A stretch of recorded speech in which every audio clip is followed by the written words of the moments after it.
नमस्ते दोस्तों। चलिए आज ना एक बहुत ही प्यारी सी बात समझते हैं। अच्छा, कभी सोचा है आपने कि बच्चे पैसे के बारे में असल में सीखते कहाँ से हैं?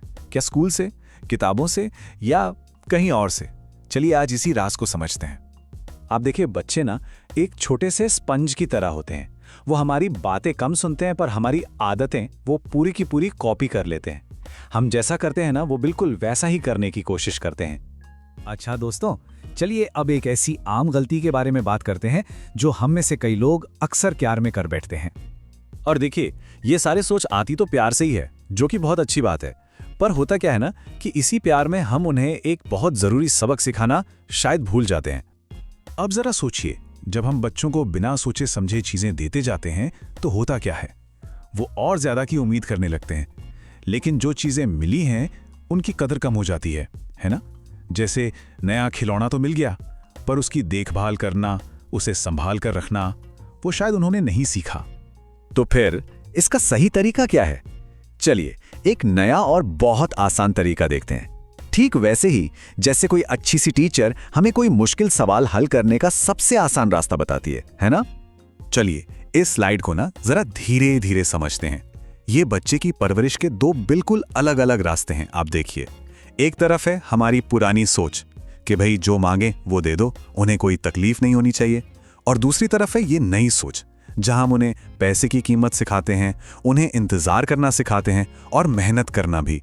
हम उन्हें ये समझाते हैं कि इन पैसों के पीछे मेहनत कितनी लगती है। ये समझना ना बहुत आसान है। ये बिल्कुल वैसा ही है जैसे किसी को सीधा फल देने की बजाय उसे बीज बोना सिखाना, क्योंकि जब वो खुद बीज बोएंगे ना तो उस फल की कीमत कहीं ज्यादा समझेंगे। अच्छा, जरा कल्पना कीजिए। चलिए मैं आपको दो बच्चों की एक छोटी सी प्यारी सी कहानी सुनाती हूँ। तो चलिए मिलते हैं दो दोस्तों से। एक है राहुल और दूसरी है आशा। दोनों बहुत अच्छे दोस्त हैं, पर उनके घरों में ना पैसे को लेकर माहौल थोड़ा सा अलग है। अब देखिए, राहुल के घर में उसे पॉकेट मनी तो मिलती है, पर कुछ नियमों के साथ। उसे सिखाया जाता है कि कैसे वो अपनी छोटी छोटी बचत से दिवाली पर अपनी पसंद का तोहफा खरीद सकता है। और सोचिए, जब वो खरीदता है तो उसे कितनी खुशी होती होगी। और वहीं दूसरी तरफ है आशा का घर, जहां उसे जो चाहिए वो मांगते ही मिल जाता है। कोई इंतजार नहीं, कोई बचत नहीं। तो इसका नतीजा क्या हुआ? बहुत सीधा सा। राहुल ने पैसों की समझ सीखी, उसे संभालने का हुनर सीखा, और आशा ने उसने बस पैसों की मांग करना सीखा। और आप जानते हैं, बचपन की यही छोटी छोटी आदतें हमारे भविष्य की शांति तय करती हैं। जो बच्चा स्कूल में अपनी पॉकेट मनी संभालना सीख जाता है ना, यकीन मानिए वही आगे जाकर अपनी सैलरी को भी अच्छे से संभाल पाता है। पता है, हम अपने बच्चों को पैसों से भी कहीं ज्यादा बड़ा तोहफा दे सकते हैं। जानना चाहेंगे वो क्या है? चलिए देखते हैं। ये कितनी प्यारी बात है ना? सोचिए एक माली के बारे में। वो अपने पौधे को सिर्फ पानी ही नहीं देता, बल्कि उसके आसपास जो फालतू घास उग जाती है ना, उसे भी हटाता है। क्यों? ताकि पौधा मजबूत बने।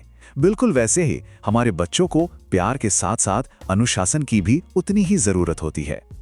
हम सब रतन टाटा जी का कितना सम्मान करते हैं, है ना? उन्हें बचपन से ही सिर्फ पैसा नहीं, बल्कि सादगी और जिम्मेदारी जैसे मजबूत संस्कार मिले। और यही संस्कार तो एक मजबूत चरित्र बनाते हैं। और सिर्फ इंसान ही नहीं, इन्फोसिस जैसी बड़ी कंपनी की नींव भी सिर्फ पैसे पर नहीं रखी गई थी। वो रखी गई थी विश्वास और अनुशासन जैसे मूल्यों पर। और सच कहूं तो यही सबसे अच्छी विरासत होती है। तो असल में सबसे बड़ी विरासत क्या है? वो बस इसी एक लाइन में छिपी है। इसे जरा दिल से महसूस कीजिएगा। अमीर बच्चे नहीं, समझदार बच्चे पालें। तो अब सवाल ये उठता है कि हम क्या कर सकते हैं? चलिए एक बहुत ही छोटे से प्यारे से कदम के बारे में सोचते हैं, जिसे हम सब आसानी से कर सकते हैं। देखिए, ये कोई बड़ा लेक्चर या कोई क्लास नहीं है। नहीं, ये बस एक छोटी सी प्यार भरी बातचीत है। बस इस हफ्ते कोई एक शांत सा पल निकालिए। हो सकता है शाम की चाय पीते हुए या रात को कहानी सुनाते हुए। और बस अपने बच्चे से प्यार से बात कीजिए।